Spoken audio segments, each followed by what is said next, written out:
مدارس کو بدنام کرتے ہو، ہمیں نہ چھیڑو. ہم تو ایک ایک سیکنڈل ہمارے سامنے سیاستدانوں کے، وکلاء کے، ڈاکٹروں کے، حکیموں کے، طبیبوں کے، ہسپتالوں کے، کالجوں کے، یونیورسٹیوں کے.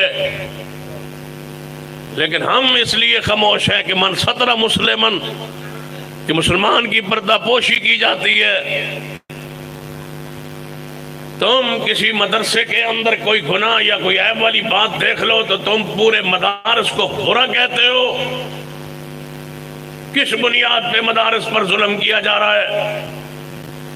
کس بنیاد پر یہود و نصارہ اسرائیل کو خوش کیا جا رہا ہے؟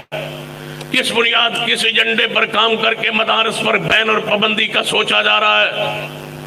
کس بنیاد پر گندے لوگوں کے گندے پروگرام جو ہے نشر کیے جا رہے ہیں؟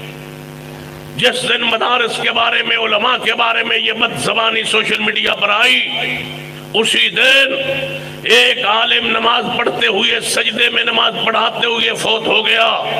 اس کے بارے میں میڈیا نے نہیں چھاپا. ایک عالم درس قرآن دیتے ہوئے اسی دن فوت ہو گیا، یہ نہیں چھاپا گیا.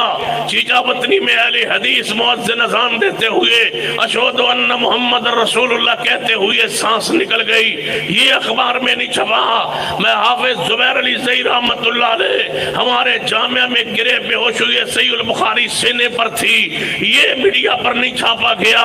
میں پوچھتا ہوں جو علماء تقوی کے پہاڑ تھے اور خواجہ محمد قاسم رحمت اللہ علیہ جو ہمارے مناظر تھے، گجرانوالہ کے جمعے کے خطبہ دے کے سجدہ نماز پڑھانے لگے، سجدے میں گئے تو جان جسم سے پرواز کر گئی، یہ میڈیا پر نہیں چھپا.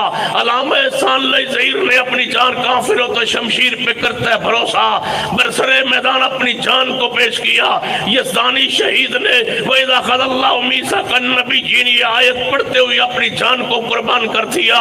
تمہیں یہ علماء کی قربانیاں نظر نہیں آتی؟ کوئی ایک آدھ گن دیکھتے ہو تو اس کو چھالتے ہو کہ مدارس بدنام ہے. سن لیجئے، مدارس آج بھی قائم ہے، مدارس ہمیشہ قائم رہیں گے. ہماری لاشوں سے گزر کے کوئی مدارس کی طرف آئے گا، جب تک اہل حدیث کا ایک بچہ بھی زندہ ہے انشاءاللہ کتاب و سنت کا بھی دفاع کرتے رہیں گے اور علماء اہل حدیث کا بھی دفاع کرتے رہیں گے.